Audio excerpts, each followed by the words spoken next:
Hi hello ನಮಸ್ಕಾರ, welcome to TV19 Kannada. ನಾನು ಪವಿತ್ರ.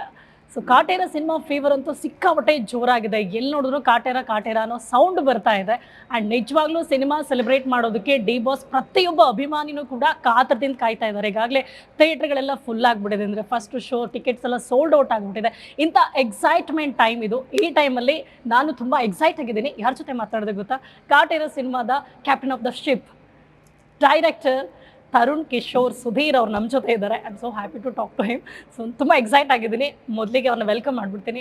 ನಮಸ್ತೆ, welcome to my show. Namaste. Thank you so much. ಖುಷಿ ಆಗ್ತದೆ ನಿಮ್ಮನ್ನು ನೋಡೋದಕ್ಕೆ. My pleasure. ನನಗೆ ನೀವು ನಿಮ್ಮ ಚಾನಲ್ ಮಾತಾಡ್ತಿರೋದಕ್ಕೆ ನನಗೆ ಖುಷಿ ಇದೆ. Thank you so much. ಯಾಕೆ ಅಂತಂದರೆ ನೋಡಿ, ಈ ಸಿನಿಮಾ ಈ ಫೇವರ್ಸ್ ಶುರುವಾಗೋದಕ್ಕೆ ನೀವು ಕಾರಣ, ಈ ಎಕ್ಸೈಟ್ಮೆಂಟ್ ತಂದು ಕೊಡೋದಕ್ಕೆ ನೀವು ಕಾರಣ, ಇಂಥ ಒಳ್ಳೆ ಸಿನಿಮಾ ಬರ್ತಾ ಇದೆ ಅಂತ ಹೇಳೋದಕ್ಕೆ ಜನ ಎಕ್ಸ್ಪೆಕ್ಟೇಷನ್ ಅಷ್ಟೊಂದು ಇಟ್ಕೊಳ್ಳೋದಕ್ಕೆ ನೀವು ಕಾರಣ. How you are feeling? ನಾನು ಕಾರಣ ಇರಬಹುದೇನೋ, ಬಟ್ ನನ್ನ ಹಿಂದೆ ಒಂದು ದೊಡ್ಡ ತಂಡ ಇದೆ ಅಮ್ಮ. ಅದಕ್ಕೆ ಆ ತಂಡದ ಶ್ರಮನೇ ಇವತ್ತು ಹಿಂಗೆ ಆಗಿರೋದು. And it is a combination of a good content and a super star ಅಂತ ಹೇಳ್ಬೋದು. ಸೊ ದರ್ಶನ್ ಸರ್ ಅಂತ ಒಬ್ಬ ಸೂಪರ್ ಸ್ಟಾರ್ಗೆ ಒಂದು ಒಳ್ಳೆ ಕಾಂಟೆಂಟ್ ಮಿಕ್ಸ್ ಆದಾಗ ಬರೋ ರಿಸಲ್ಟೇನೆ ಇವತ್ತೇನು ನೀವು ನೋಡ್ತಿದ್ದೀರಾ, ಈ ರಿಸಲ್ಟ್ ಅಂತ ಹೇಳ್ಬೋದು ಅಷ್ಟೇ. ನಿಜವಾಗ್ಲೂ ಈ ಸಿನಿಮಾ ಬರ್ತಾ ಇದೆ, ಈ ಒಂದು ಸ್ಟೋರಿ, ಒಂದು ನೈಜ ಘಟನೆಯನ್ನು ತೆರೆ ಮೇಲೆ ತರ್ತಿದ್ದಾರೆ ಅಂದಾಗ ಇಟ್ಸ್ ವೆರಿ ಚಾಲೆಂಜಿಂಗ್ ಅನ್ನೋದು ನಿಜ. ಯಾಕಂದರೆ ನಿಮ್ಮ ವಿಷನ್ ತಕ್ಕಾಗಿ ನೀವು ಬರೆದಂಥ ಕಥೆನ ತೆರೆ ಮೇಲೆ ತರೋದಕ್ಕೂ, ಒಂದು ನೈಜ ಘಟನೆನ ಜನರಿಗೆ ಮುಟ್ಟಿಸ್ಬೇಕಲ್ಲ, ಒಂದು ಹಿಸ್ಟ್ರಿನ ರೂಟ್ ಹೇಗಿತ್ತು ಅನ್ನೋದನ್ನು ತೋರಿಸೋದಕ್ಕೆ ಹೊರಟಿದ್ದಿರಲ್ಲ, ಚಾಲೆಂಜಿಂಗ್ ಅಂತ ಅನಿಸುತ್ತೆ. ಬಟ್ ಈ ಕಥೆ ಅಂತ ನಿಮಗೆ ಬಂದಾಗ ದರ್ಶನ್ ಸರ್ನ ಮೈಂಡಲ್ಲಿ ಇಟ್ಕೊಂಡು ಕಥೆ ರೆಡಿ ಮಾಡಿದ್ರೆ, ಕಥೆ ರೆಡಿ ಆದಮೇಲೆ ದರ್ಶನ್ ಸರ್ ಮೈಂಡಿಗೆ ಬಂದ್ರ? ಇಲ್ಲ, ನಾ ಆ್ಯಕ್ಚುಲಿ ರಾಬರ್ಟ್ ಆಗ್ತಿದ್ದಂಗೆ ದರ್ಶನ್ ಸರ್ ಜೊತೆ ಒಂದು ಸಿನಿಮಾ ಮತ್ತೆ ಮಾಡಬೇಕು ಅಂತ ಮಾತುಕತೆ ಆಗಿತ್ತು. ಸೊ ಸ್ಕ್ರಿಪ್ಟ್ಸ್ ಮಾಡೋದು ಅಂತ ಒಂದಷ್ಟು ವರ್ಕ್ ಮಾಡ್ತಿದ್ವಿ. ಸೊ ಆ ನಿಟ್ಟಿನಲ್ಲಿ ನಾನು ಜಡೇಶ್ ಅವರು ಒಂದು ಡಿಸ್ಕಷನ್ ಮಾಡ್ತಾರೆ, ದರ್ಶನ್ ಸರ್ಗೆ ಪಿಕ್ಚರ್ ಮಾಡಬೇಕು ಅಂದಾಗ ಅವರು ಒಂದು ಇನ್ಸಿಡೆಂಟ್ ಹೇಳಿದ್ರು, ಇದು ಹಿಂಗೆ ನಡೆದಿತ್ತು ನೋಡಿ ಸರ್ ಅಂತ ಅಂದ್ಬಿಟ್ಟು ಅಂತ. ಸೊ ಅದನ್ನು ಇಟ್ಕೊಂಡು ಸರ್ಗೆ ಅಂತ ಮಾಡಿದ್ದೆ ಸ್ಕ್ರಿಪ್ಟ್. ಇದು ಅವ್ರಿಗೆ ಅಂತ ಮಾಡಿದಂಥ ಸ್ಕ್ರಿಪ್ಟ್. ಆರಾಧನಾ ಅವ್ರ ಆಯ್ಕೆ ಅದು ಲಾಸ್ಟ್ಲಾಗಿದ್ದು. ಅಂದರೆ ಯಾವ್ದಾದ್ರು ನ್ಯೂ ಫೇಸ್ ಲಾಂಚ್ ಮಾಡಬೇಕು ಅಂತಲೇ ಇದ್ದಿದೆ. ಯಾಕಂದರೆ ಆ ಪಾತ್ರಕ್ಕೆ ತುಂಬ ಸರ್ಪ್ರೈಸ್ ಎಲಿಮೆಂಟ್ಸ್ಗಳಿದೆ. ಮೇ ಬಿ ಯಾರೋ ಸ್ಟಾರ್ ನಟಿ ಬಂದಾಗ ಸ್ವಲ್ಪ ಗೆಸ್ ಮಾಡ್ಬೋದೇನೋ ಆಡಿಯನ್ಸು. ಫ್ರೆಶ್ ಫೇಸ್ ಇದ್ದರೆ ಸ್ವಲ್ಪ ಚೆನ್ನಾಗಿರುತ್ತೆ ಅಂತ ಫೀಲ್ ಮಾಡಿದ್ವಿ ಟೀಮ್ ಆಗಿ. ಅವಾಗ ಅಚಾನಕ್ಕಾಗಿ ರಾಕ್ಲೈನ್ ಸರ್ ಎಲ್ಲೋ ಏನೋ ಮಹಾಲಕ್ಷ್ಮಿ ಮೇಡಮ್ ಹತ್ರ ಮಾತಾಡ್ಬೇಕಾದ್ರೆ ಅವರು ನನ್ನ ಮಗಳು ಅದೇ ನನಗೆ ಲಾಂಚ್ ಮಾಡಬೇಕು ಅಂತ ರೆಡಿ ಮಾಡ್ತಿದ್ದೀನಿ ಅಂತ ಅವ್ರು ಹೇಳಿದ್ರು. ಸೊ ಅವ್ರ ಕಡೆಯಿಂದ ಒಂದು ಪ್ರೊಫೈಲ್ ಬಂತು ನನಗೆ. ಸೊ ನನಗೆ ಅಲ್ಲಿ ನೋಡಿದಾಗ ನಮ್ಮ ಪಾತ್ರ ತುಂಬ ಚೆನ್ನಾಗಿ ಸೂಟ್ ಆಗ್ತಾರೆ ಅಂತ ಅನ್ನಿಸ್ತು. ಅವ್ರು ಆಡಿಷನ್ ಮಾಡಿದ್ವಿ, ಲುಕ್ ಟೆಸ್ಟ್ ಮಾಡಿದ್ವಿ. ಸೊ ಆ್ಯಂಡ್ ಅವರು ಕೂಡ ತುಂಬ ಹೋಮ್ ವರ್ಕ್ ಮಾಡಿಕೊಂಡು ಅವರು ಬಾಂಬೆಲೆಲ್ಲ ಆ್ಯಕ್ಟಿಂಗ್ ಕ್ಲಾಸಸ್ಸು, ಡ್ಯಾನ್ಸ್ ಕ್ಲಾಸಸ್ ಎಲ್ಲ ಮಾಡಿ ಒಂದು 2 years ಟ್ರೈನಿಂಗ್ ತೊಗೊಂಡಿದ್ರು. ಸೊ ಅದಾದಮೇಲೆ ಆಡಿಷನ್ಸ್ ಫೈನಲ್ ಮಾಡಿದ್ಮೇಲೆ ವಿ ಕ್ಯಾಸ್ಟೆಡ್. ಅವರು ದೊಡ್ಡ ಸ್ಟಾರ್, ಅವ್ರಿಗೆ ಹೀರೋಯಿನ್ ಆಯ್ಕೆ ಮಾಡೋದು ಅಂತ ಚಾಲೆಂಜಿಂಗ್ ಅಲ್ಲ, ತುಂಬಾ ಚಾಯ್ಸಸ್ ಇದೆ. ಅವ್ರ ಜೊತೆ ಆಕ್ಟ್ ಮಾಡಬೇಕು ಅಂತ ಎಷ್ಟೋ ಜನ ಹೀರೋಯಿನ್ಸ್, ಸ್ಟಾರ್ ಹೀರೋಯಿನ್ಸ್ ಕಾಯ್ತಾ ಇದ್ದಾರೆ. ಹೀಗಿರ್ಬೇಕಾದ್ರೆ ಆ ಫ್ರೆಶ್ ಫೇಸ್ ಹಾಕೊಳ್ಳೋದ್ರಿಂದ ರೀಚ್ ಆಗೋದು ಕಷ್ಟ ಆಗುತ್ತಾ ಇಲ್ವಾ? ಅಥವಾ ಆ ದೊಡ್ಡ ಸ್ಟಾರ್ ನಟಿನೇ ಹಾಕೊಂಡ್ರೆ ರೀಚ್ ಈಸಿ ಅಂತ ಯಾವತ್ತಾದ್ರೂ ಕ್ಯಾಲ್ಕುಲೇಷನ್ ಮಾಡಿದ್ರೆ? ಇಲ್ಲಮ್ಮ, ಅವರು first and foremost Darshan sir ಯಾವಾಗಲೂ ಹೇಳೋದು ಕನ್ನಡದ ಹೀರೋಯಿನ್ಗಳನ್ನೇ ಹಾಕೊಳ್ಳಿ ಅಂತ ಹೇಳ್ತಾರೆ, ಕನ್ನಡದ ಅವಕಾಶ ಕೊಡಿ ಅಂತ ಹೇಳ್ತಾರೆ. ಆಮೇಲೆ ಅವ್ರ ಜೊತೆಗೆ ಆ ಥರ ತುಂಬ ದೊಡ್ಡ ದೊಡ್ಡ ಎಕ್ಸಾಂಪಲ್ಸ್ ಇದೆ. ಇವಾಗ ದೀಪಾ ಸನ್ನಿಧಿಯವರು ಸಾರಥಿ ಮಾಡಿದಾಗ ಅವ್ರು ಫಸ್ಟ್ ಟೈಮ್ ಲಾಂಚ್ ಆಗಿದ್ದ ಅವಾಗ ಆಗಿರ್ಬೋದು, ಅಥವಾ ರಚಿತಾ ರಾಮ್ ಅವರು ಬುಲ್ಬುಲ್ ಮುಖಾಂತರ ಬಂದಿರೋರು ಆಗಿರಬಹುದು. ಹಾಗೆ ಅವ್ರು ನ್ಯೂ ಫೇಸಸ್ ಜೊತೆ ಮಾಡಿದಾಗ ಕೂಡ ದೊಡ್ಡ ಕಾಂಬಿನೇಷನ್ಸ್ ಹಿಟ್ ಆಗಿದೆ. ಹೆಸರಿದ್ರೆ ಸಾಕು, ಅವ್ರದ್ದು ಅದೊಂದು ಬ್ರ್ಯಾಂಡ್ ಖಂಡಿತವಾಗಲಿದೆ. ಆ್ಯಂಡ್ ಅವ್ರ ಜೊತೆ ಪೇರಿಂಗ್ ಕೂಡ ಅಷ್ಟು ಚೆನ್ನಾಗಿ ಆಗುತ್ತೆ ಎಲ್ಲಾರ್ದು. ಯಾಕಂದರೆ ಅವ್ರ ಪಕ್ಕದಲ್ಲಿರೋ ಕೋ ಆರ್ಟಿಸ್ಟ್ನ ಅಷ್ಟು ಕಂಫರ್ಟಬಲ್ ಮಾಡ್ತಾರೆ, ಅಷ್ಟು ಅವ್ರಿಗೆ ಈಸಿಯಾಗಿ ಹೇಳ್ಕೊಡ್ತಾರೆ ಎಲ್ಲರೂ. ಅವ್ರಿಗೆ ನಾವು ಫಸ್ಟ್ ಟೈಮರ್ಸ್ ಅಂತ ಅನ್ಸಕ್ಕೆ ಬಿಡಲ್ಲ ದರ್ಶನ್ ಸರ್. ಹಾಗಾಗಿ ಅದೆಲ್ಲರಿಗೂ ಒಂದು ಕಂಫರ್ಟ್ ಝೋನ್ ಬರುತ್ತೆ. ಈಗ ಪ್ಯಾನ್ ಇಂಡಿಯಾ ಸ್ಟಾರ್ ಆಗೋ ಎಲ್ಲ ಲಕ್ಷಣ ಇದೆ ಅವ್ರಿಗೆ. ಬಟ್ ಸ್ಟಿಲ್ ನಮ್ಮ ಕನ್ನಡದವ್ರಿಗೆ, ನಮ್ಮ ಕನ್ನಡ ಜನತೆಗೆ ಆ್ಯಂಡ್ ನಮ್ಮ ಕನ್ನಡ ಟೆಕ್ನಿಷಿಯನ್ಸೇ ಇರಬೇಕು, ನಮ್ಮ ಕನ್ನಡ ಆರ್ಟಿಸ್ಟೇ ಇರಬೇಕು ಅಂತ ಹೇಳ್ತಾರಲ್ಲ, ಅದು ನಿಮ್ಗೆ ಹೇಗೆ ಅನಿಸುತ್ತೆ? ಅದು ಅವ್ರಿಗೆ ಇರೋಂಥ ಅಭಿಮಾನಮ್ಮ. ಅವ್ರಿಗೆ ನಾನು ಎಲ್ಲಿ ನನ್ನ ಕರ್ಮಭೂಮಿ ಇದೆ, ನಾನು ಎಲ್ಲಿ ಕೆಲಸ ಮಾಡಿದ್ದೀನಿ, ನನಗೆ ಯಾರು ಸಪೋರ್ಟ್ ಮಾಡಿದ್ರೆ ನಾನು ಅವ್ರ ಜೊತೆ ನಿಂತ್ಕೋಬೇಕು ಅನ್ನೋದು ಅವ್ರಿಗೆ ಯಾವಾಗಲೂ ಇರುತ್ತೆ. ಸೊ ಅದಕ್ಕೊಂದು ಐ ಥಿಂಕ್ ಹ್ಯಾಟ್ಸ್ ಆಫ್ ಹೇಳಬೇಕು ದರ್ಶನ್ ಸರ್ 100%. ಹೊಸಬ್ರಿಗೆ ಸಪೋರ್ಟ್ ಮಾಡ್ತಾರೆ ಅಂತ ನಿಜವಾಗ್ಲೂ ಇದು ಅವರಲ್ಲಿರೋ ದೊಡ್ಡ ಗುಣ ಅಂತ ಅನ್ಸುತ್ತೆ. ಇಷ್ಟು ಜನ ಫ್ಯಾನ್ ಬೇಸ್ ಇರಬಹುದು, ಅಥವಾ ಆರ್ಟಿಸ್ಟ್ಗಳೇ ಅವ್ರಿಗೆ ದೊಡ್ಡ ಫ್ಯಾನ್. ಅದಕ್ಕೆ ಕಾರಣ ಮೋಸ್ಟ್ ಪ್ರಾಬ್ಲಿ ಅವ್ರು ಸಪೋರ್ಟ್ ಮಾಡೋ ರೀತಿ ಇರಬಹುದು, ಬೆಳೆಸ್ತಾ ಇರೋದೇ ಅನ್ಸುತ್ತೆ. ಅಂದರೆ ಅವರು ಒಂಥರ ತುಂಬ ವಿಶಾಲವಾದ ಮನಸ್ಸಮ್ಮ ಅವ್ರಿಗೆ. ಯಾರನ್ನು ಕೇಳಿದ್ರೆ ಇಲ್ಲ ಅಂತ ಹೇಳಲ್ಲ ಅವರು. ಆ್ಯಂಡ್ ಓಕೆ, ಯಾರೋ ಬೆಳೀಲಿ, ನಮ್ಮ ಇಂಡಸ್ಟ್ರಿ ತಾನೇ ಒಳ್ಳೇದಾಗುತ್ತೆ, ನಮ್ಮವರೇ ತಾನೇ ಅಂತಂದರೆ ಅವ್ರ ಇಂಟೆನ್ಷನ್ ಇರುತ್ತೆ. ಸೊ ಹಾಗಾಗಿ ಸಪೋರ್ಟ್ ಜಾಸ್ತಿ ಮಾಡ್ತಾರೆ ಹೊಸಬ್ರು. ನೋಡಿ, ಈಗ ಬೇಕಾದಷ್ಟು ಜಾನರ್ ಮೂವೀಸ್ಗಳು ಬರ್ತಾ ಇದೆ, ಕಾಂಪಿಟೇಷನ್ ಯುಗ ಅಂತಲೇ ಹೇಳ್ಬೋದು. ಇದರಲ್ಲಿ ನಮ್ಮ ಮಣ್ಣಿಗೋಸ್ಕರ, ಒಬ್ಬ ರೈತನಿಗೋಸ್ಕರ ಒಂದು ಕಥೆನ ತಂದು ಜನರಿಗೆ ಮುಟ್ಸೋದಿದೆಯಲ್ಲ, ಯಾವತ್ತಾದ್ರೂ ಅನ್ಸುತ್ತಾ ಚಾಲೆಂಜಿಂಗ್ ಅಂತ? ಇಲ್ಲಮ್ಮ, ಎಲ್ಲ ಸ್ಕ್ರಿಪ್ಟು ಯಾವಾಗಲೂ ಅದೇ ಚಾಲೆಂಜಿಂಗ್ ಇರ್ತದೆ. ಸಿಂಪಲ್ ಆಗಿರಲಿ, ಕಾಂಪ್ಲಿಕೇಟೆಡ್ ಆಗಿರಲಿ, ಏನಾರೋದಾಗಲಿ ತೆರೆ ಮೇಲೆ ತರೋ ತನಕನೂ ಅದ್ರದ್ದು ಚಾಲೆಂಜಸ್ ಇದ್ದೇ ಇರುತ್ತೆ. ಇದಕ್ಕೆ ನಮ್ಗೇನು ಅಂತಂದರೆ ಒಂದು 70s ಬ್ಯಾಕ್ ಡ್ರಾಪ್ನ ಕ್ರಿಯೇಟ್ ಮಾಡಬೇಕಾಗಿತ್ತು. ಆ ಹಳ್ಳಿ ಆಗಿರಲಿ, ಆ ಲುಕ್ಸ್ ಆಗಿರಲಿ, ಆ ಕಾಸ್ಟ್ಯೂಮ್ಸ್ ವೈಸಲ್ಲಿ ಆಗಿರಲಿ, ಪ್ರತಿಯೊಂದು ಚಾಲೆಂಜಿಂಗ್ ಆಗಿತ್ತು. ನಮ್ಗೆ ಯಾವುದೂ ಸಿಗಲ್ಲ ಇವತ್ತು. ಸೊ ಪ್ರತಿಯೊಂದು ಹುಡುಕಬೇಕು, ಪ್ರತಿಯೊಂದು ರಿಸರ್ಚ್ ಮಾಡಬೇಕು. ಸೊ ಹಾಗಾಗಿ ಒಂದು ತುಂಬ ಶ್ರಮ ಈ ಸಿನಿಮಾಗಾಯಿತು. ಅದರ್ವೈಸ್ ಯಾವ ಸಿನಿಮಾ ಇದ್ರೂ ಅದಕ್ಕೆ ಎಷ್ಟು ಎಫರ್ಟ್ ಹಾಕಬೇಕು ಅಷ್ಟು ಎಫರ್ಟ್ ಹಾಕ್ತಾನೆ ಇರ್ತೀವಿ. ಇದು ಮೇಕಿಂಗ್ಗೆ ಸ್ವಲ್ಪ ಜಾಸ್ತಿ ಎಫರ್ಟ್ ಕೇಳ್ತಿದ್ದು ಈ ಸಿನಿಮಾ. ಯಾಕಂದರೆ ನೀವು ಆ ಊರನ್ನೇ ರೀಕ್ರಿಯೇಟ್ ಮಾಡಿದ್ರಿ ಅನ್ನೋದನ್ನು ಕೇಳ್ಪಟ್ಟೆ. ನಿಜವಾಗ್ಲೂ ಇನ್ನೆಂಥ ಎಫರ್ಟ್ ಹಾಕಿರ್ಬೋದು ಈ ಸಿನಿಮಾ ಒಂದು ತೆರೆ ಮೇಲೆ ಬರೋದಕ್ಕೆ ಅನ್ನೋದು ಗೊತ್ತಾಗ್ತಾ ಇದೆ. ಸೊ ಹೇಗಿತ್ತು ನಿಮ್ಮ ಟೀಮ್ ವರ್ಕ್? ನಿಮ್ಮ ಸಪೋರ್ಟ್ ನಿಂತ್ಕೋಬೇಕಾಗುತ್ತೆ. ನಿಮ್ಮ ವಿಷನ್ ಹೇಗಿರುತ್ತೆ, ಅದಕ್ಕೆ ಟೀಮ್ ಸಪೋರ್ಟ್ ಹೇಗಿರುತ್ತೆ? ಐ ಥಿಂಕ್ ಯಾವತ್ತು ನನಗೆ ದರ್ಶನ್ ಸರ್ ಓಕೆ ಅಂದರೆ ಸ್ಕ್ರಿಪ್ಟು, ನನಗೆ ಬಿಗ್ಗೆಸ್ಟ್ ಸ್ಟ್ರೆಂತ್ ಅವರೇ ಆದರು. ಅದಾದಮೇಲೆ ನೆಕ್ಸ್ಟ್ ಬಿಗ್ಗೆಸ್ಟ್ ಸ್ಟ್ರೆಂತ್ ಬಂದು ರಾಕ್ಲೈನ್ ಸರ್. ಯಾಕಂದರೆ ದೊಡ್ಡ production house, reputed production house, ಈ ಥರ ದೊಡ್ಡ ಸ್ಕೇಲ್ ಸಿನಿಮಾಗಳು ತುಂಬ ಮಾಡಿದ್ದಾರೆ ಮುಂಚೆ ಅವರು. ಸೊ ಅವ್ರಿಗೆ ಇದ್ರ ಬಗ್ಗೆ ಇನ್ನೊಂಚೂರು ಜಾಸ್ತಿ ನಾಲೆಡ್ಜ್ ಇತ್ತು. ಓಕೆ, ಇದನ್ನು ಹೆಂಗೆ ಎಕ್ಸಿಕ್ಯೂಟ್ ಮಾಡಬೇಕು ಅನ್ನೋದು ಅವ್ರ ಎಕ್ಸ್ಪೀರಿಯನ್ಸ್ಗೆ ಅದು ತುಂಬ ಈಸಿ ಆಗ್ತಾ ಹೋಯ್ತು ನಮಗೆ. ನಾವು ತುಂಬ ಎಕ್ಸ್ಪ್ಲೇನ್ ಮಾಡೋ ಅವಶ್ಯಕತೆ ಇರಲಿಲ್ಲ. ಅಣ್ಣ ಹಿಂಗಿದೆ ಇದು ಅಂತಂದರೆ ಅವ್ರು ಹೇಳ್ಬಿಡೋರು, ನಮ್ಮ ಇದಕ್ಕೆ ಇದು ಬೇಕು, ಇದಕ್ಕೆ ಇಷ್ಟು ಬೇಕು, ಇದು ಹಿಂಗೆ ಮಾಡಿ, ನೀವು ಅನ್ಕೊಂತಿರಲ್ಲ ಆಗ್ತಲ್ಲ, ಇನ್ನೂ ಸ್ವಲ್ಪ ದೊಡ್ಡದಾಗಿ ಏನೋ ಆಗಬೇಕು ಅಂತ ಅವರೇ ಅದ್ರಲ್ಲಿ ಇನ್ಪುಟ್ಸ್ ಕೊಡೋರು. ಸೊ ಅವರು ಆ ಥರ ಇನ್ಪುಟ್ಸ್ ಬರ್ತಿದ್ದಂಗೆ ಆಟೋಮೆಟಿಕ್ಲಿ ಬೇರೆ ಎಲ್ಲ ಡಿಪಾರ್ಟ್ಮೆಂಟ್ಗೂ ಅದು ಇನ್ಫ್ಲೂಯೆನ್ಸ್ ಆಗ್ತಾ ಹೋಯ್ತು. So every one got there job getting easier. ಈಗ ದರ್ಶನ್ ಸರ್ ಈ ಸಿನಿಮಾನ ಹೇಗೆ ಒಪ್ಕೊಂಡ್ರು? ನೀವು ಡೈರೆಕ್ಟರ್ ಅನ್ನೋ ಕಾರಣ ಕೊಟ್ಕೊಂಡ್ರಾ ಅಥವಾ ಇಲ್ಲ, ರೈಟ್ ಸಿನಿಮಾ ಅನ್ನೋ ಕಾರಣಕ್ಕೆ ಕಂಟೆಂಟ್ ಅವ್ರಿಗೆ ಕತೆ ಆಗಿ ಕನೆಕ್ಟ್ ಆಯ್ತು ಅವ್ರಿಗೆ. ಆಮೇಲೆ ರೈತರ ಸಿನಿಮಾ ಅಂದ್ರೆ ಬರೀ ರೈತರು ಅದೇನೋ ಸಮಸ್ಯೆಗಳು ಬರೀ ಆ ಥರದ್ದಲ್ಲ ಇದು ಸಿನಿಮಾ. ಇದು ಒಬ್ಬ ವ್ಯಕ್ತಿಯ ಕತೆ, ಕಾಟೇರನ ಕತೆ, ಅವನು ಸುತ್ತಮುತ್ತ ನಡೆದಂಥ ಕತೆ, ಅವನ ಸುತ್ತಮುತ್ತ ನಡೆದಂಥ ಘಟನೆಗಳು. ಸೊ ಅವನ ಕತೆ ಇದು. ಸೊ ಅದರಲ್ಲಿ ಎಲ್ಲ ವಿಷಯಗಳು ಬಂದೋಗುತ್ತೆ. ಅದರಲ್ಲಿ ರೈತರದೊಂದು ಪ್ರಮುಖ ಪಾತ್ರ. ಸೊ ಹಾಗಾಗಿ ಅವರಿಗೆ ಕಂಟೆಂಟಾಗಿ ಇಷ್ಟ ಆಯಿತು ಈ ಸಿನಿಮಾ. ಓಕೆ. ಸೊ ಕಾಟೇರ ಅಂತಿದ್ದಂಗೆ ಫಸ್ಟ್ಗೆ ಜನರು ರೀಚ್ ಆಗೋದು ಟೈಟಲ್. ಕಾಟೇರ ಅಂತ ಕೇಳಿಸಿದಂಗೆ ಇಟ್ಸ್ ವೆರಿ ಪವರ್ಫುಲ್ ಕಂಟೆಂಟ್ ಇದು, ಟೈಟಲ್ ಇದು. ಸೊ ಈ ಟೈಟಲ್ನ ಹೆಂಗೆ ನೀವು ಡಿಸೈಡ್ ಮಾಡಿದ್ರಿ? ಕಾಟೇರ ಇದು ದರ್ಶನ್ ಸರ್ದೇ ಟೈಟ್ಲ್, ಅವರೇ ರೆಡಿ ಮಾಡಿಸಿ ಟೈಟ್ಲ್ ಇದು. ಅವ್ರು ತುಂಬ ಇಷ್ಟ ಆಗಿ ಇಟ್ಟಿದ್ರು. ಇದು ಮಂಗಳೂರು ಸೈಡು ಆ ಕಡೆ ಎಲ್ಲ ಸೈಡು ನಿಮಗೆ ಬೈಸನ್ಗೆ, ಇಂಡಿಯನ್ ಬೈಸನ್ಗೆ ಕಾಟಿ ಅಂತ ಕರೀತಾರೆ. ಆಮೇಲೆ ಕಾಟೇರಮ್ಮ ಅಂತಂದ್ಬಿಟ್ಟು ಅವ್ರ ಮನೆ ದೇವರಿದ್ದಾರೆ. ಆಮೇಲೆ ಕೆಲವು ಗ್ರಾಮ ದೇವತೆಗಳಿದ್ದಾರೆ. ಆ ಥರದ್ದು ತುಂಬ ಇದೆ ಆ ಥರ. ಸೊ ಅವರು ಆ ಟೈಟ್ಲ್ ರಿಜಿಸ್ಟರ್ ಮಾಡಿಸಿಟ್ಟಿದ್ರು. ನನ್ನ ಕತೆ ಹೇಳಿದ ತಕ್ಷಣ ಅವ್ರಿಗೆ ಅದು ಕನೆಕ್ಟ್ ಆಯಿತು. ನೋಡು ಚೆನ್ನಾಗಿ ಇದಕ್ಕೆ ಸೂಟ್ ಆಗುತ್ತೆ, ಯಾಕಂದರೆ ನಮ್ಮ ಫಿಲಮಲ್ಲೂ ಕಾಟೇರಮ್ಮನೊಂದು ತುಂಬ ಇಂಪಾರ್ಟೆಂಟ್ ಪಾತ್ರ ಬರ್ತಾ ಇದೆ. ಸೊ ಅದೆಲ್ಲ ನೋಡಿದಾಗ ಅವ್ರು ಕನೆಕ್ಟ್ ಮಾಡಿದ್ರು. ಇನ್ನೊಂದು ಅವರು ಮಾತಾಡಿದ್ದನ್ನು ಗಮನಿಸಿದ್ದೇನೆ, ಎಲ್ಲರೂ ಪ್ಯಾನ್ ಇಂಡಿಯಾ ಸಿನಿಮಾ ಅಂತ ಹೇಳ್ತಾರೆ. ಯಾಕೆ ಪ್ಯಾನ್ ಇಂಡಿಯಾ ಮಾಡಬೇಕು? ನಾನು ಇವತ್ತುವರೆಗೂ ಮಾಡಿರೋದು ಕನ್ನಡ ಜನಕ್ಕೆ, ನಮ್ಮ ಕನ್ನಡದವ್ರಿಗೋಸ್ಕರ, ನಾನು ಇವತ್ತು ಮಾಡ್ತಾ ಇರೋದು ಕನ್ನಡಕ್ಕೋಸ್ಕರನೇ ಅಂತ ಹೇಳ್ತಾರೆ. ಅಂದರೆ ಒಂದು ಗಟ್ಸ್ ಬೇಕು ಅಂತ ಅನಿಸುತ್ತೆ. ಅಂದರೆ ಅವ್ರಿಗೆ ತುಂಬ ಕ್ಲಿಯರ್ ಆಗಿದ್ದಾರಮ್ಮ, ಅವ್ರ ಮೈಂಡಲ್ಲಿ ತುಂಬ ಕ್ಲಿಯರ್ ಆಗಿದ್ದಾರೆ. ಅವ್ರು ನಾನು ಏನು ಬೇಕು, ನನಗೆ ಏನು ಕೊಡಬೇಕು ಅನ್ನೋದು ತುಂಬ ಕ್ಲಿಯರ್ ಆಗಿದ್ದಾರೆ. ಸೊ ಅವರು ತುಂಬ ನನ್ನ ಸ್ಟ್ರೆಂತ್ ಕನ್ನಡ ಸಿನಿಮಾ, ನಾನು ಕನ್ನಡ ಸಿನಿಮಾನೇ ಮಾಡ್ತೀನಿ. ಮತ್ತೆ ಹೊರಗಡೆ ಇದೇನೋ ನಿರ್ಮಾಪಕರದ್ದು ಇಷ್ಟಪಟ್ಟು ತೊಗೊಂಡೋಗಿ ಡಬ್ ಮಾಡಿ ನೀವು ರಿಲೀಸ್ ಮಾಡಿ, ಅದಕ್ಕೇನು ಅವ್ರಿಗೆ ರಿಸ್ಟ್ರಿಕ್ಷನ್ ಮಾಡ್ತಾ ಇಲ್ಲ. ಬಟ್ ಅವರ ಫೋಕಸ್ಸು ಕನ್ನಡ ಸಿನಿಮಾಗೋಸ್ಕರನೇ. ಏನೋ ನೀವು ಎಲ್ಲರನ್ನೂ ಅಲ್ಲೂ ಪ್ಲೀಸ್ ಮಾಡಬೇಕು, ಇಲ್ಲೂ ಪ್ಲೀಸ್ ಮಾಡಬೇಕು ಅನ್ನೋದು ಸ್ಕ್ರಿಪ್ಟ್ ಒಳಗಡೆ ಏನೋ ಮಾಡಿಕೊಂಡು ಯಾರಿಗೂ ಸೆಟ್ ಆಗಿರೋ ಥರ ಆಗಬಾರ್ದು. ಕನ್ನಡಿಗರಿಗೆ, ನಮ್ಮ ಜನಕ್ಕೆ, ನನ್ನನ್ನು ಯಾರು ಬೆಳೆಸ್ಕೊಂಬಂದ್ರು ಅವ್ರಿಗೆ ಇಷ್ಟ ಆಗುವಂಥ ಫಿಲಮ್ ಫಸ್ಟ್ ಮಾಡ್ತೀನಿ. ಅದು ಬೇರೆಯವರು ಇಷ್ಟಪಡ್ತಿರೋದ್ರೆ ಸಂತೋಷ. ಹಂಗೆ ಹೇಳ್ತಾರತ್ತೋ ಇಲ್ಲ ಯಾವುದು ರಿಲೀಸೇ ಮಾಡಬೇಡಿ ಹೊರಗಡೆ, ಹಂಗೆ ಹೇಳ್ತಲ್ಲ ಅವರು. ನನ್ನ ಕಾನ್ಸಂಟ್ರೇಷನ್ ಫಸ್ಟ್ ಪ್ರಯಾರಿಟಿ ಕನ್ನಡ ಅಂತ ಹೇಳ್ತಾರೆ ಅಷ್ಟೇ. ನಾನು ನೀವು ಹೇಳಿರೋದನ್ನ ಗಮನಿಸಿದ್ದೇನೆ. ಈವರೆಗೂ ದರ್ಶನ್ ಸರ್ ಮಾಡಿರೋ 55 ಸಿನಿಮಾನೇ ಬೇರೆ, ಈ 56ನೇ ಸಿನಿಮಾನೇ ಬೇರೆ ಅನ್ನೋದನ್ನ. ಸೊ ಅದರಲ್ಲಿ ಎಲ್ಲೂ ಈ ಶೇಡಲ್ಲಿ ಅವ್ರು ಕಾಣಿಸ್ಕೊಂಡಿಲ್ಲ. ಆ ಥರ 56ನೇ ಸಿನಿಮಾದಲ್ಲಿ ಕಾಣಿಸ್ತಾ ಇದ್ದಾರೆ ಅಂತ ನೀವು ಕಥೆನ ಮೈಂಡಲ್ಲಿ ಇಟ್ಕೊಂಡು ಹೇಳ್ತಾ ಇದ್ದೀರಾ ಅಥವಾ ಪರ್ಟಿಕ್ಯುಲರ್ ಕ್ಯಾರೆಕ್ಟರ್ ಬಗ್ಗೆ ಹೇಳ್ತಾ ಇದ್ದೀರಾ? Mix of both. ಕಥೆಯಾಗಿ ಕೂಡ ಸಾರಿಗೆ ತುಂಬ ಹೊಸ್ತು, ಪಾತ್ರವಾಗಿ ಕೂಡ ಸಾರಿಗೆ ತುಂಬ ಹೊಸ್ತು. ಸೊ ಅದು ಎರಡೂ ಬ್ಲೆಂಡ್ ಆಗಿದೆ. ಸೊ ಓವರ್ ಆಲ್ ಅವ್ರಿಗೆ ಅಂದರೆ ಅವ್ರು ಮಾಡಿಲ್ದಿರೋ ಪಾತ್ರ ನಾವೇನೋ ಹೊಸ್ದಾಗಿ ಮಾಡ್ತಿದ್ದೀವಿ ಅಥವಾ ತುಂಬ ಬೇರೆ ಏನೋ ಮಾಡ್ತಿದ್ದೀವಿ ಅಂತಲ್ಲ. ಅವ್ರು ರಾಯಣ್ಣ ಮಾಡಿದ್ದಾರೆ, ಕುರುಕ್ಷೇತ್ರ ಮಾಡಿದ್ದಾರೆ, ಆ ಥರ ಫಿಲಮ್ಗಳು ಮಾಡ್ಕೊಂಬಂದಿದ್ದಾರೆ ಅವರು. ಹಾಗೇನು ಇದು ಒಂದು ಬೇರೆ ಜಾನರ್, ಅವ್ರಿಗೆ ಒಂದು ಬೇರೆ ಜಾನರ್, ಬೇರೆ ಟ್ರೈ ಮಾಡೋವಂಥದ್ದು ಅವಕಾಶ ಇದ್ದಂಥ ಒಂದು ಸಿನಿಮಾ. ಆ ನಿಟ್ಟಿನಲ್ಲಿ ಸ್ವಲ್ಪ ಇದು ಬೇರೆ ಆಗುತ್ತೆ ಅವ್ರಿಗೆ. ಬೇರೆ ಆಗಿರುತ್ತೆ.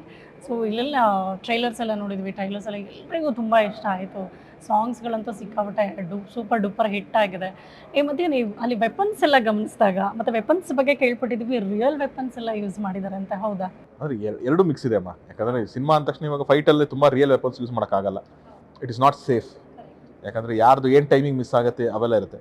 ಸೊ ಎಲ್ಲಿ ರಿಯಲ್ಗಳು ಬೇಕೋ ಅಲ್ಲೆಲ್ಲ ಯೂಸ್ ಮಾಡಿದ್ದೀವಿ, ಎಲ್ಲಿ ಅದನ್ನು ಮ್ಯಾನೇಜ್ ಮಾಡಬೇಕು ಅದನ್ನು ಮಾಡಿದ್ದೀವಿ. ಸಿನಿಮಾ ಅಲ್ಲಮ್ಮ, end of day cinema we cannot. ಯಾಕಂದರೆ ಆ್ಯಕ್ಷನ್ ಸೀಕ್ವೆನ್ಸು ಅಲ್ಲಿ 100-200 ಜನ ಆ್ಯಕ್ಷನ್ ಸೀಕ್ವೆನ್ಸ್ ಮಾಡ್ತಿರ್ತಾರೆ. ಯಾರು ಒಬ್ಬ ಮಿಸ್ಟೇಕ್ ಮಾಡಿದ್ರು ಅದು ಇನ್ಯಾರಿಗೂ ಎಫೆಕ್ಟ್ ಆಗ್ಬಿಡುತ್ತೆ. ಸೊ ಅದನ್ನು ಆ ಪ್ರಿಕಾಷನ್ಸ್ ಎಲ್ಲ ತೊಗೊಂಡು ಮಾಡಿದ್ದೀವಿ. ಒಂದು ಸಿನಿಮಾ ಕತೆ, ಇನ್ನೊಂದು ಕಾಸ್ಟಿಂಗ್ ಇಡೀ ಸಿನಿಮಾದ ವೈಟೇಜ್ನ ಜಾಸ್ತಿ ಮಾಡಿದೆ. ಈ ಕಾಸ್ಟಿಂಗ್ ಆಯ್ಕೆ ಹೆಂಗಾಯಿತು ಅಂತ? ಏನು ಅಂದರೆ ನಾನು ಕತೆ ಬರೆದಾಗಲೂ ಅಥವಾ ನಾವೇನಾದ್ರು ಡಿಸ್ಕಷನ್ ಪಾಯಿಂಟ್ ಬಂದಾಗ ನಂಗೆ ಪ್ರತಿಯೊಂದು ಪಾತ್ರಕ್ಕೆ ಒಂದು ರೆಫರೆನ್ಸ್ ತಲೆಯಲ್ಲಿ ಓಡ್ತಾ ಇರುತ್ತೆ. ಓಕೆ. ಅವ್ರು ಮಾಡ್ತಾರೋ ಬಿಡ್ತಾರೋದು ಆಮೇಲೆ ಸುಮ್ಮನೆ ಒಂದು ತಲೆಯಲ್ಲಿ ಹಿಂಗೆ ಓಕೆ ಅಮಿತಾಬ್ ಬಚ್ಚನ್ ಥರದವ್ರು ಮಾಡಿದ್ರೆ ಚೆನ್ನಾಗಿರುತ್ತೆ ಅಂತ ಬರುತ್ತೆ.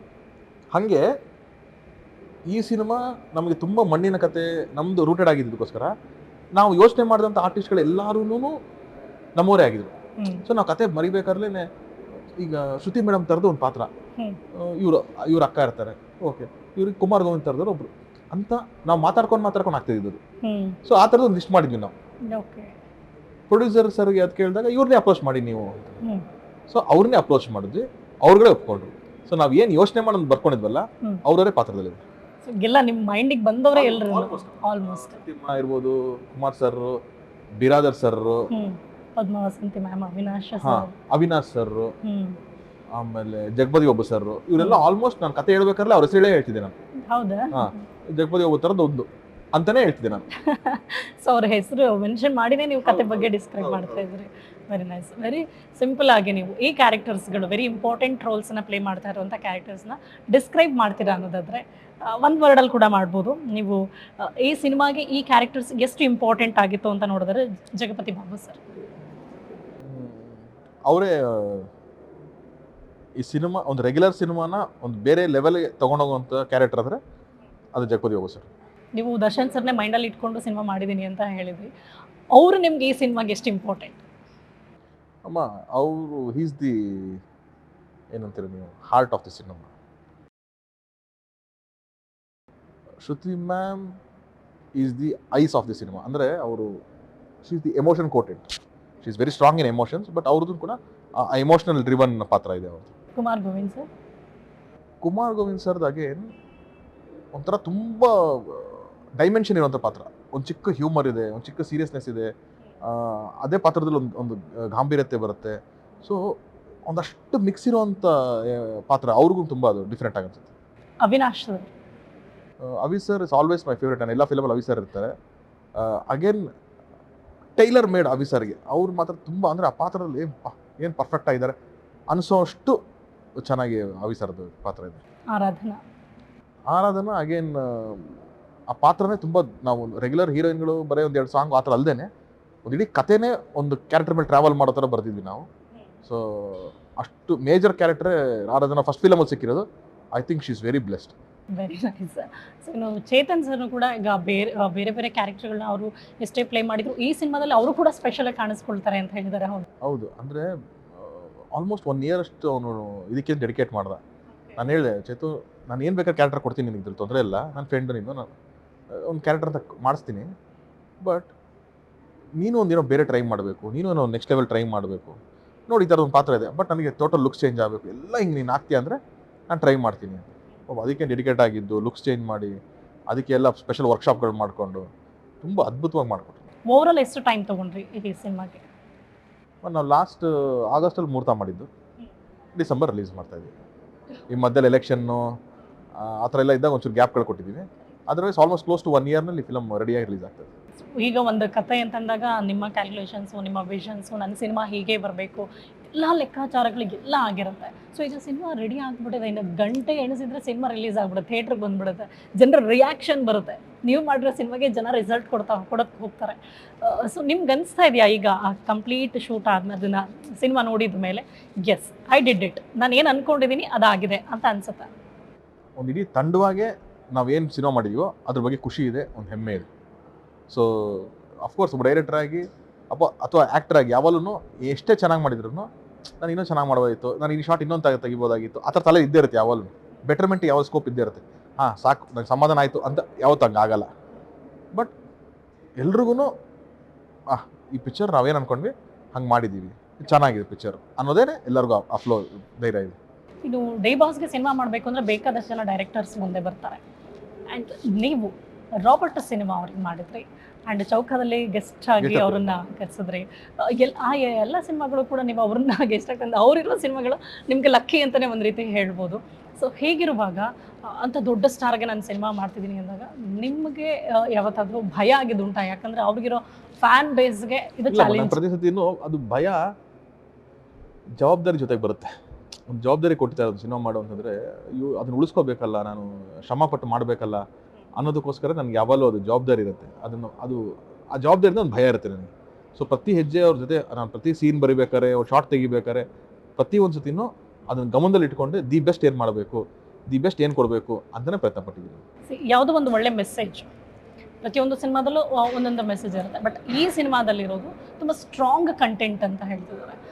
ಒಳ್ಳೆ ಗಟ್ಟಿ ಕಥೆ ಇದೆ ಇದರಲ್ಲಿ ಅಂತ. ಈ ಒಂದು ಮೆಸೇಜ್ನ ಒಬ್ಬ ಸ್ಟಾರ್ ಮುಖಾಂತರ ರೀಚ್ ಮಾಡಿಸಿದಾಗ ಜನರಿಗೆ ಬೇಗ ಅದು ಇಂಪ್ಯಾಕ್ಟ್ ಆಗುತ್ತೆ, ರೀಚ್ ಆಗುತ್ತೆ ಅನ್ನೋದಿದೆ. ಸೊ ಇವ್ರ ಥ್ರೂ ಅದು ಆಗ್ತಾ ಇದೆ ಅಂತೀರಾ ಈ ಸಿನಿಮಾದಲ್ಲಿ? ಈ ಸಿನಿಮಾದಲ್ಲಿ ಸೊ ನಿಮಗೆ ಅದು ಈಸಿ ಆಯ್ತಾ, ಕಷ್ಟ ಆಯ್ತಾ? 100% ಇಲ್ಲಮ್ಮ, ಅವ್ರು ಒಪ್ಕೊಂಡಿದ್ದೆ ಅದೇ ಕಾರಣಕ್ಕೋಸ್ಕರ ಸಿನಿಮಾನ ಇದು.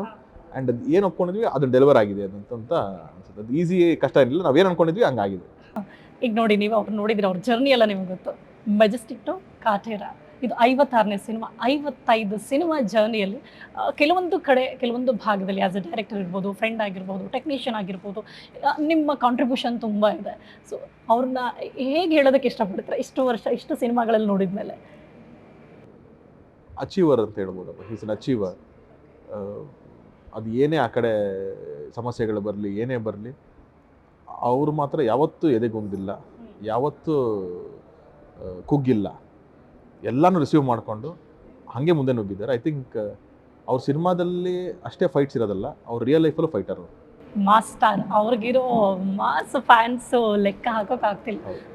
ದಿನಕ್ಕೆ ಅವ್ರಿಗೆ ಫ್ಯಾನ್ಸ್ ಜಾಸ್ತಿ ಆಗ್ತಾ ಇದ್ದಾರೆ. ಅದಕ್ಕೆ ತಕ್ಕಾಗಿ ನೀವು ಇನ್ನೊಂದು ಕಡೆ ಸಿಕ್ಕಾಪಟ್ಟೆ ಚೆನ್ನಾಗಿ ವರ್ಕ್ ಮಾಡಿರೋದು ಡೈಲಾಗಲ್ಲಿ, ಮಾಸ್ತಿ ಅವರ ಡೈಲಾಗ್ಸ್. ಅದು ಸಿನಿಮಾ ಹಳೇದಾದರೂ ಕೂಡ, ಅಂದರೆ 70s ಮೂವಿ ಆದರೂ ಕೂಡ ಈಗಿನ ಜನ್ರೇಷನ್ಗೂ ಆ ಡೈಲಾಗ್ಸ್ ಎಲ್ಲ ರೀಚ್ ಆಗ್ತಾ ಇದೆ. ಹೆಂಗೆ ಅದು ಡೈಲಾಗ್ಸ್ಗಳ ಬಗ್ಗೆ ಎಲ್ಲ ಚರ್ಚೆ ಮಾಡಿದ್ರಿ, ಅವ್ರು ಹೆಂಗೆ ಕೊಡ್ತಾ ಇದ್ರು ಅಂತ? ಮಾಸ್ತಿಗೆ ನಾನು ಮುಂಚೆ ಗುರು ಶಿಷ್ಯರು ವರ್ಕ್ ಮಾಡಿದ್ವಿ. ಸೊ ಅಲ್ಲಿಂದನೇ ಒಂದು ರ್ಯಾಪ್ ಬೆಳೆದಿತ್ತು. ಆ್ಯಂಡ್ ದರ್ಶನ್ ಸರ್ ಅವರು ಫಸ್ಟ್ ಟೈಮ್ ಬರಿತಾಯಿದ್ರು. ಸೊ ಅವರು ಒಂದು ವಿಶೇಷವಾದ ಪ್ರೀತಿ, ಸ್ಕ್ರಿಪ್ಟು ಹಾಗೆ ಸಿಕ್ತು. ಅವರು ಜಡೇಶ್ ಕೂಡ ಪರಿಚಯ, ಎಲ್ಲ ಫ್ರೆಂಡ್ಸು. ಸೊ ಎಲ್ಲ ಒಂದು ಗ್ರೂಪ್ ಆಗಿ ಇದ್ರ ಮೇಲೆ ಒಂದು ವಿಶೇಷವಾದ ಪ್ರೀತಿಯನ್ನು ಮಾಡಿದ್ವಿ. ಆ್ಯಂಡ್ ಮಾಸ್ತಿ ಅವ್ರು ಕೂಡ ಅಷ್ಟೇ ಶ್ರಮ ಪಟ್ಟರು ಪಾಪ. ಅವರು ಒಂದಷ್ಟು ಬುಕ್ಸ್ಗಳೆಲ್ಲ ರೆಫರ್ ಮಾಡಿಕೊಂಡು ಅವತ್ತಿನ ಲ್ಯಾಂಗ್ವೇಜ್ ಏನು, ಸ್ಟೈಲ್ ಏನು ಅದೆಲ್ಲ ತಿಳ್ಕೊಂಡು, ಪದಗಳೇನು ಅದೆಲ್ಲ ತೊಗೊಂಡು ಅಗೇನ್ ಕಮರ್ಷಿಯಲ್ ಕೂಡ ಇರಬೇಕು, ಸುಮ್ಮನೆ ಮಾತಾಗಿರಬಾರ್ದು ಅಂತ, ಕಮರ್ಷಿಯಲ್ ಆಗೂ ಇರಬೇಕು ಅಂತ ಅದನ್ನು ಬ್ಲೆಂಡ್ ಮಾಡಿಕೊಂಡು ಮಾಡಿದ್ವಿ. ವೆರಿ ಸೆನ್ಸಿಬಲ್ ಡೈಲಾಗ್ ಅನ್ಸುತ್ತೆ ಈ ಟ್ರೈಲರ್ ಎಲ್ಲ ನೋಡಿದಾಗ. ಅನ್ನನ ದೇವರು ಅಂತ ಹೇಳ್ತಾರೆ, ಆ ಅನ್ನನ ಕೊಡೋದೇ ರೈತ ಅಂತ, ಇವೆಲ್ಲ ತುಂಬ ವೆರಿ ಸೆನ್ಸಿಬಲ್. ನಿಮ್ಮ ಕತೆಗೆ ಡೈಲಾಗ್ಸ್ಗೆ ಗೆಲ್ಲವು ಕೂಡ ಚೆನ್ನಾಗಿ ಮ್ಯಾಚ್ ಆಗ್ತಾ ಇದೆ ಇದರಲ್ಲಿ. ಇಲ್ಲ ಅದೇ ಹೇಳ್ತಲ್ವ ನಿಮಗೆ, ಕಾಂಟೆಂಟ್ ನಾವು ಒಂದೇ ಒಂದು ಹೇಳಿದ್ದೇನೆಂದರೆ ಮಾಸ್ತಿ ಅವ್ರಿಗೆ, ಕಾಂಟೆಂಟ್ ಬಿಟ್ಟು ಏನೋ ಬರೆಯೋದು ಬೇಡ. ಪರ್ಸ್ನಲ್ ಆಗಲಿ ಅಥವಾ ಇನ್ನೊಂದು ಕೌಂಟರ್ಸ್ ಆಗಲಿ ಆ ಥರದ್ದು ಏನೂ ಬರೆಯೋದು ಬೇಡ. ಕತೆ ಮಾತು ಏನು ಬರುತ್ತೆ ಅಷ್ಟೇ ಇರಬೇಕು. ಅದರಲ್ಲೇ ಏನಾದ್ರು ಪಂಚ್ ಸಿಕ್ಕರೆ ಓಕೆ.